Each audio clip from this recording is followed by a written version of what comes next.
আবারও মুর্শিদাবাদের বহরমপুরে সেখানে অধীর রঞ্জন চৌধুরীকে গো ব্যাক স্লোগান। এবার বিজেপির সভাপতি শাখারাব সরকার অধীর চৌধুরীকে দেখা মাত্র গো ব্যাক স্লোগান করতে থাকে। অভিযোগ, সেই সময় অধীর চৌধুরী তাঁকেও ধাক্কা মারে।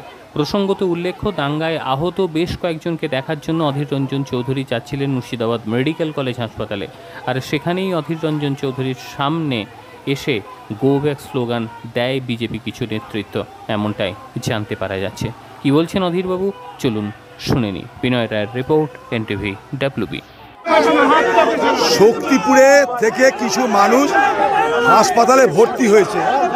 আজকে ওখানটা একটা সাম্প্রদায়িক উত্তেজনা হয়েছে। সেই সাম্প্রদায়িক উত্তেজনার কারণে শক্তিপুরের কিছু মানুষ আহত হয়ে হাসপাতালে ভর্তি হয়েছে।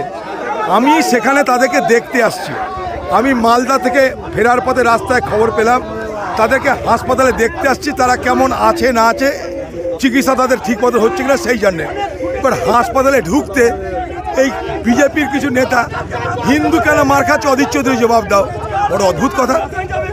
আমি মুর্শিদাবাদে বেঁচে থাকতে আমি মুর্শিদাবাদের দাঙ্গা হতে দেব না। মুর্শিদাবাদের দাঙ্গা রুখবো, তার জন্য যেখানে যেতে হয় সেখানে যাব। জবাব যাদের দিতে হবে তাদের কাছে জবাব চাও, নাটক করে লাভ নাই। আমি আসছি পেশেন্ট দেখতে, হাসপাতালের মধ্যে অধীর চৌধুরী গো ব্যাক আর হিন্দু কেন মার খাচ্ছে অধীর চৌধুরী যা জবাব দেবে। এই বাদদামি করার জায়গা পাই না। না, এই বাদদামি করার জায়গা কি হসপিটাল? পরিকল্পিতভাবে দাঙ্গা লাগানো হচ্ছে। আমি যে অভিযোগ করেছি অভিযোগ সত্য। আমার সঙ্গে দাঙ্গা, আমি জবাব দেবো হিন্দু মার খাচ্ছে কেন। সে প্রশ্ন করেছে বিজেপির কথাকার উলু খাগড়া কটা ছোঁড়া। এতে ইন্টেনশনটা পরিষ্কার হচ্ছে আপনাদের কাছে, উদ্দেশ্যটা পরিষ্কার হচ্ছে আপনাদের কাছে। আমি এসছি সেখানে আহত ব্যক্তিদের দেখতে। তারা হিন্দু না মুসলমান আমি জানি না। আমি শুনেছি কয়েকজন আহত হয়েছে, কয়েকজন ভর্তি হয়েছে। এটা আমার নৈতিক দায়িত্ব তাদের খোঁজ নেওয়া। তাই মালদা থেকে সিধা আমি হাসপাতালে আসছি। এখন পর্যন্ত বাড়িও যায়নি, সিধা হাসপাতাল মালদা থেকে। আমি আজকে ইলেকশন কমিশনের সাথে কথা বলেছি। সেই শক্তিপুরে ব্যাটালিয়ান পাঠানো হয়েছে। একটা ব্যাটালিয়ান মালদা থেকে আসছে, আবার একটা এক্সট্রা ব্যাটালিয়ান ব্যারাকপুর থেকে যাচ্ছে। সেখানকার ওসির বিরুদ্ধে আমাদের অভিযোগ হয়েছে, ওসিকে সাসপেন্ড করানোর চেষ্টা করা হয়েছে।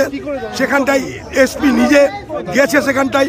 আমি ইলেকশন কমিশনের কন্টিনিউ যোগাযোগ রাখছি, সেখানে সেন্ট্রাল ফোর্স পাঠানোর ব্যবস্থা করছি। বড় অদ্ভুত কথা। আমি জবাব দেবো কোথায় কি হচ্ছে।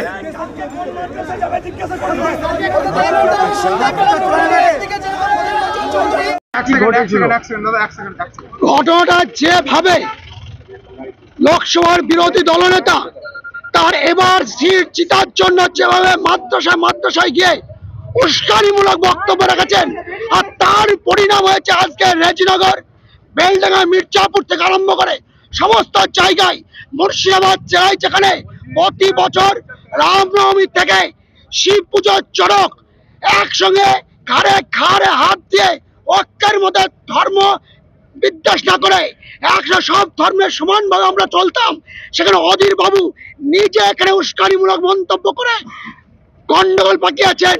আর যারা এখানে হসপিটালে ভর্তি হয়েছে সেখানে অধীর ওখানে নাকাও মারতে এসছে।